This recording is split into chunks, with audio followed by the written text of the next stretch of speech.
Bine v-am găsit, dragii mei din Zodie Rac, oriunde v-ați afla.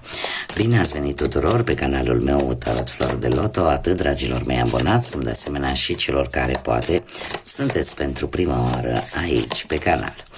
Azi voi face o lectură specială pentru un eveniment unic și desigur foarte special. Și avem marea aliniere de 7 planete, un eveniment astrologic care nu va mai avea loc decât peste destul de multe generații, undeva în anul 2492.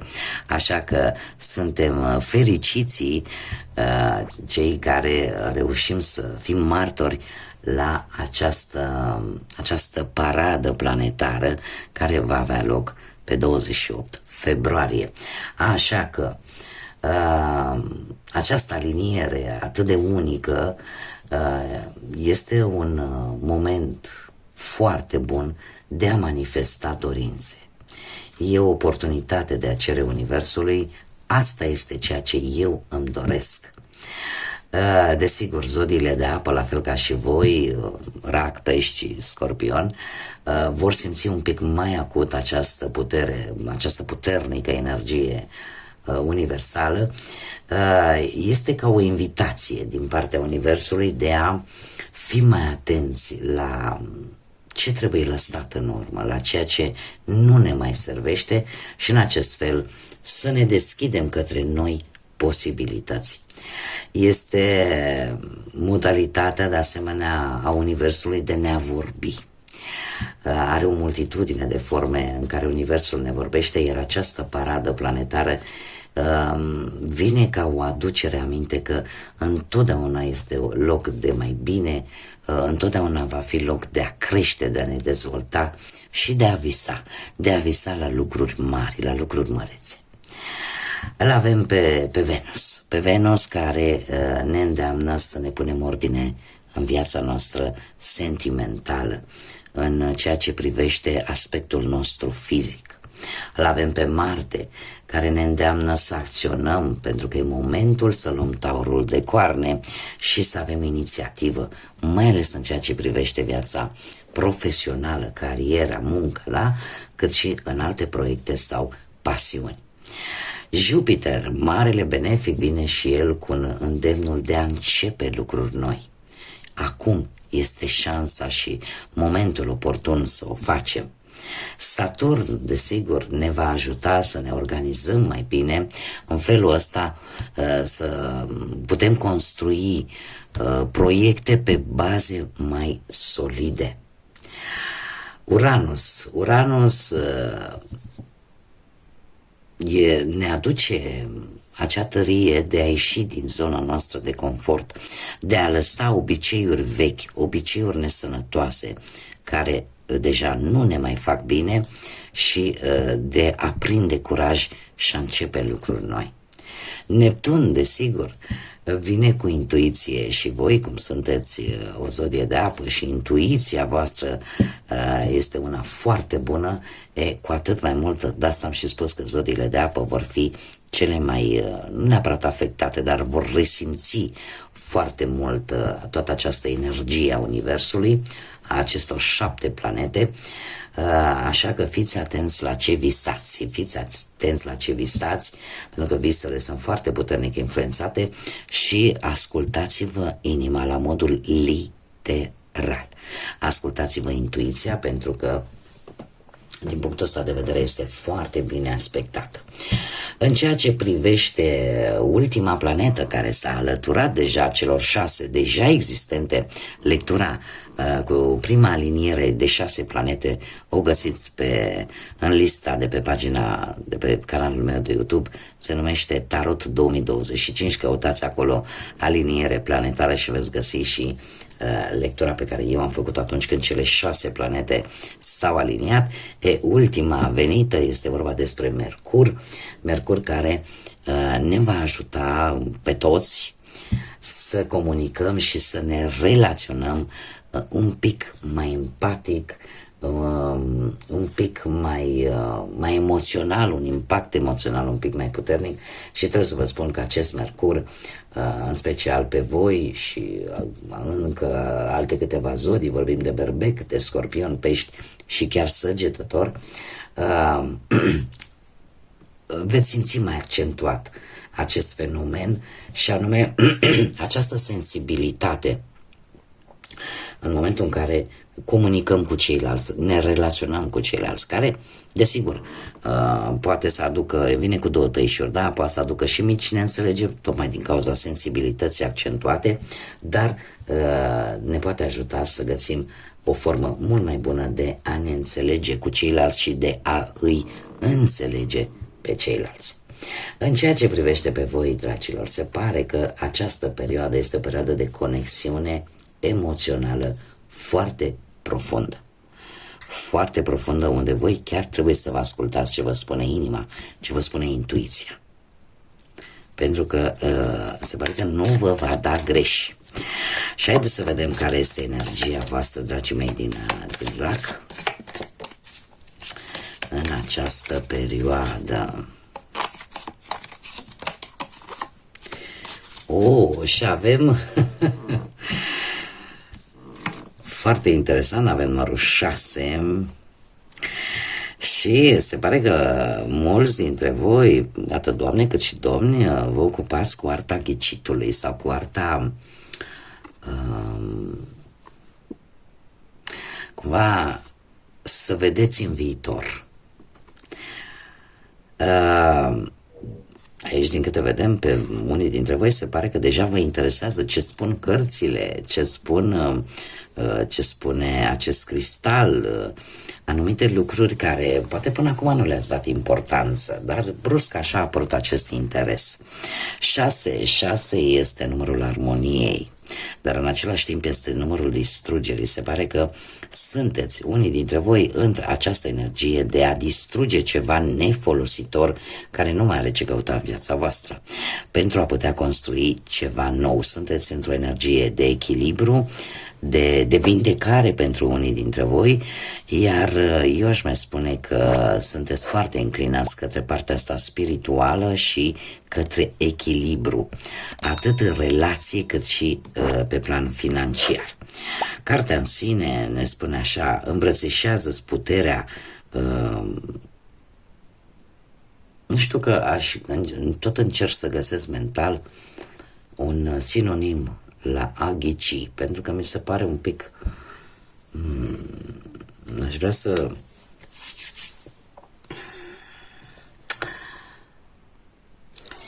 n-am putut, a trebuit să caut îmi cer scuze. Deci aici avem prezicere. Deci îmbrățișează-ți aceste puteri de a prezice, care sunt foarte puternice în acest moment, pentru că ai această abilitate să vezi foarte bine cam care este situația curentă, situația actuală, așa cum vezi prin prisma unui cristal. Da? Adică totul este foarte transparent.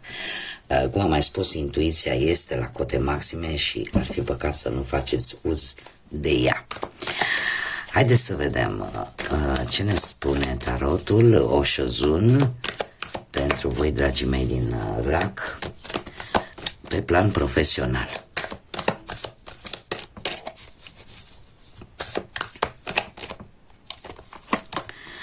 Și avem: ați traversat o perioadă destul de bună, aș spune, pe plan profesional. Cu ceva timp în urmă avem un rege de monede care îmi spune că cineva posibil să te fie ajutat să obții ori un beneficiu sau un nou job. Sau poate că voi ați fost foarte siguri pe voi, foarte ambițioși și în felul ăsta ați reușit poate să vă stabilizați din punct de vedere profesional sau să rezolvați o anumită situație profesională. În prezent avem acest paj de spade care vorbește despre minte, despre inteligență, despre modul în care voi gândiți în acest moment. Se pare că ceva conflicte ușoare să fie avut la locul de muncă sau pentru un nou job ți se tot cereau tot felul de documente în plus, da, și cumva parcă lucrul ăsta va cam bulversat așa mental. Dar trebuie să vă spun, sau asta v-a făcut să fiți un pic nerăbdător, parcă să nu aveți răbdare așa multă. Dar trebuie să vă spun că nu e nimic personal. Dacă e vorba despre acest aspect, viitorul apropiat vine cu proiecții și cu acești 7 de cupe. Dragilor, o ofertă foarte tentantă vine către voi pe plan profesional, dar nu vă lăsați purtați de iluzii. Pentru că de multe ori ceea ce voi manifestați, aia veți primi. De ce spun acest lucru? Acest tarot Oshozun este un pic diferit față de Rider Waite cu care eu v-am obișnuit până acum și se pare că această ofertă de muncă este ceva pe care voi îl cunoașteți. Este o ofertă cu care v-ați mai lovit sau pe care ați cumva ați așteptat-o. Cumva parcă este foarte curios. De ce? Pentru că așa per general acest 7 de cupe îmi vorbește de iluzii, de ceva îmbrăcat frumos, dar care sunt șanse să nu fie chiar tocmai atât de benefică pe cât pare. Dar nu, uite. Se pare că această ofertă va schimba la 180 de grade situația voastră profesională. Deci vine o schimbare bruscă. O schimbare bruscă, eu aș spune că este pozitivă. Eu aș spune că este pozitivă pe plan... da. Și care are ceva de văzut cu o călătorie, posibil chiar în străinătate pentru unii dintre voi. Ceva relaționat cu munca, care o ofertă tentantă, o ofertă pe care voi cumva nu e că nu cunoașteți. Parcă o știți, parcă știți care sunt termenii ei. Dar tocmai datorită acestei oferte pe care se pare că voi o veți accepta, sau veți ști ce să alegeți, veți ști ce să faceți, vă va duce către o încheiere de capitol profesional pentru a începe ceva nou. Cumva, în sfârșit, după ceva vreme, vezi și tu rezultate bune în urma unei călătorii, poate în străinătate, în interes de muncă.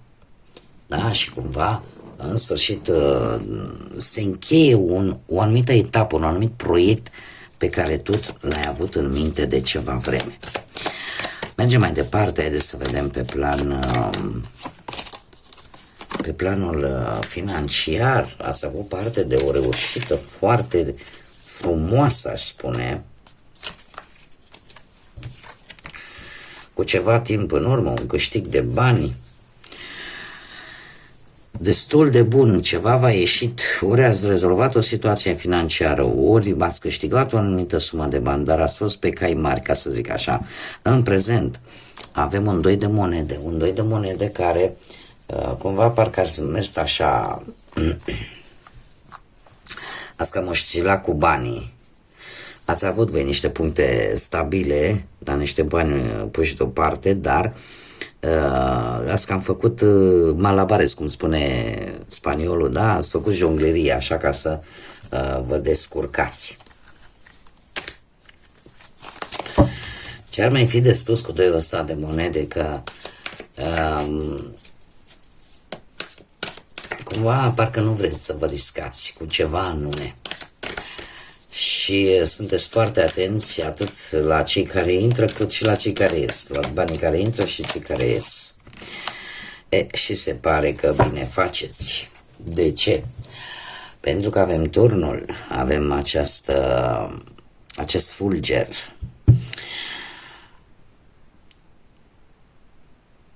cumva, mare atenție la dacă vreți să investiți în ceva anume, pentru că e posibil să nu iasă chiar tocmai cum v-ați fi așteptat voi. Turnul vine cu un pic de grijă pe partea asta a economiilor și cumva ar trebui să faceți economii la maxim, pentru că aici e posibil să apară o situație care să vă bulverseze, care să vă cam dea peste cap finanțele.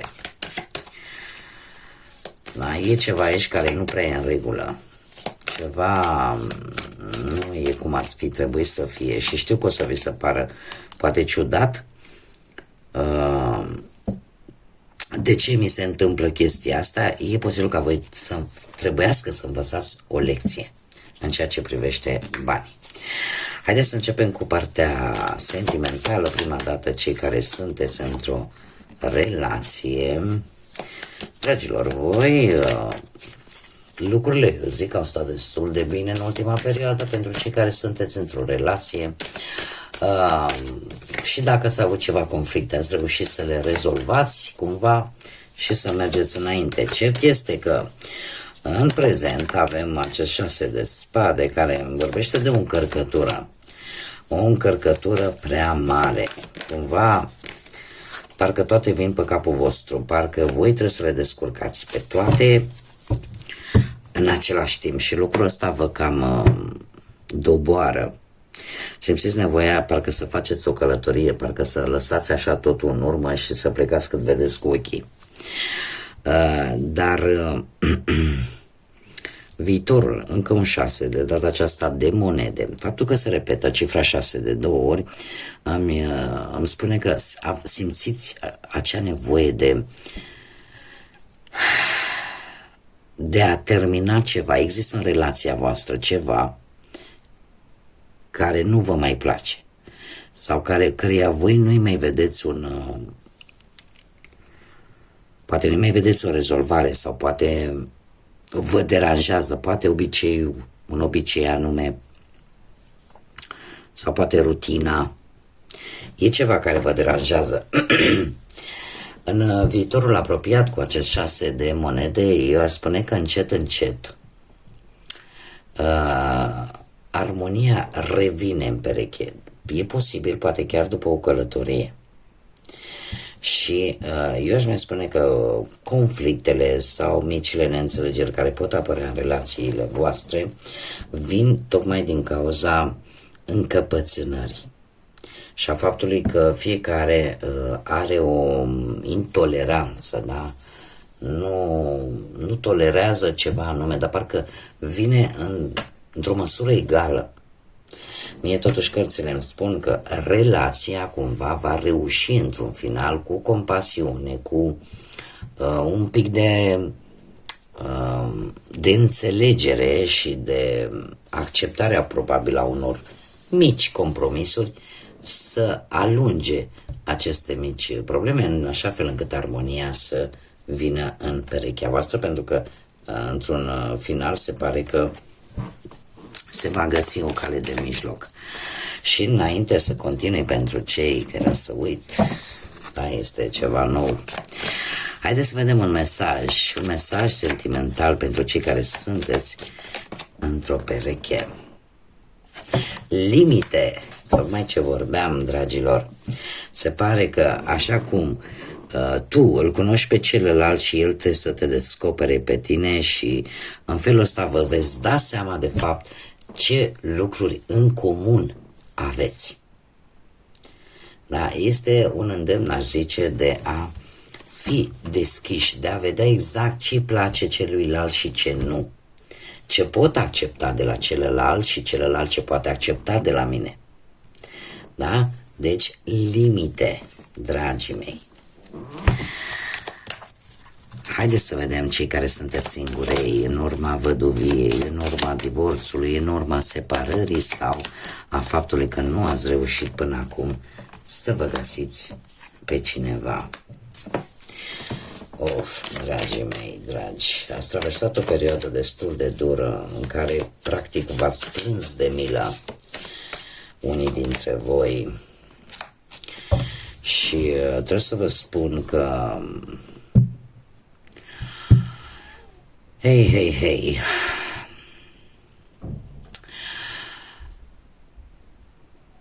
Nu știu dacă v-ați pierdut încrederea. Nu știu dacă în voi sau în alte persoane, în viitoare relații, ca să zic așa. Aici e o lipsă de încredere pe care, cum am mai spus, poate să fie acea încredere în tine însuți sau pur și simplu în persoanele care ar putea să intre în viața voastră sentimentală, în prezent. Se pare că există aici, nu știu dacă ați cunoscut sau cumva e vorba despre voi, zodiile Capricorn, Berbec, Leu sau Săgetător, să vă spună sau nu ceva, cert este că în acest moment sunteți cumva atrași de cineva, dar cumva fără implicare emoțională. Pur și simplu e o atracție fizică, e o chimie foarte puternică, dar cam atât. Este un personaj foarte dezvolt, foarte energic, care e posibil, nu știu, să vă cunoașteți poate la un concert, la un eveniment public sau poate chiar pe internet, prin intermediul internetului. Este cineva care îi place să iasă în evidență și are așa o alură destul de voluptoasă, un fizic destul de atrăgător și nu se sfiește să arate că e dominant. Plus de asta, poate chiar voi împrumutați aceste caracteristici ale acestei regine de bâte și spuneți, domne, nu mă las până nu obțin ceea ce vreau. Dar trebuie să vă spun că această energie, acest personaj este foarte independent.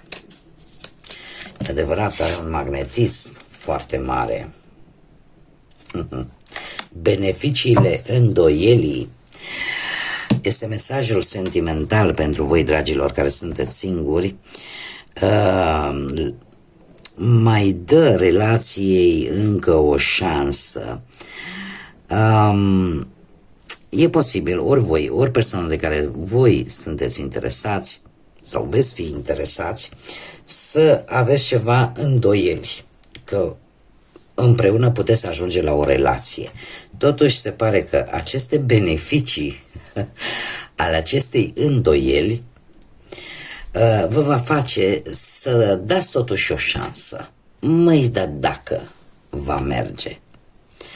Nu? În viață trebuie mai bine să-ți pară rău, domne, am încercat. N-a mers decât să-ți pară rău că n-ai încercat deloc.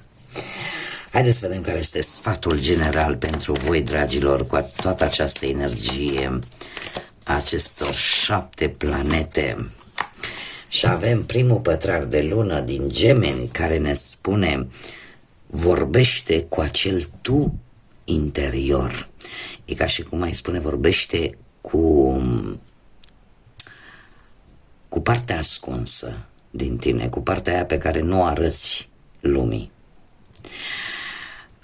Acest prim pătrar de lună în Gemeni și influența zodiei Gemeni îmi spune că ar trebui să vă folosiți inteligența, da, zodia Gemeni excelează prin această caracteristică a inteligenței și probabil că ar trebui să fiți un pic mai comunicativi, mai flexibili și poate că n-ar fi rău ca în anumite momente să nu vă implicați atât de mult emoțional. Da? Și atunci când aveți cea mai mică îndoială, căutați informații. Da? Cumva fiți curioși și încercați să vă cunoașteți acea parte din voi pe care nu o arătați lumii sau încercați să o dezvoltați, culmea, poate acea parte internă din voi.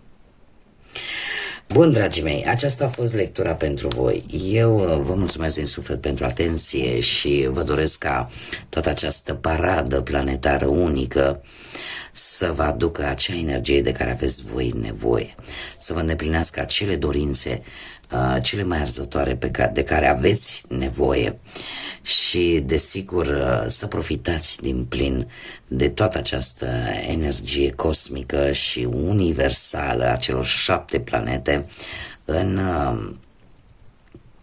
a avansa, în a lăsa ce este vechi în urmă și a putea să vă construiți lucruri noi, lucruri benefice pentru voi. Așa că până data viitoare când ne vom reîntâlni, eu vă doresc tot binele din lume, multă energie pozitivă, multă lumină, atât în suflete cât și în gânduri și, desigur, să fiți iubiți, dragilor.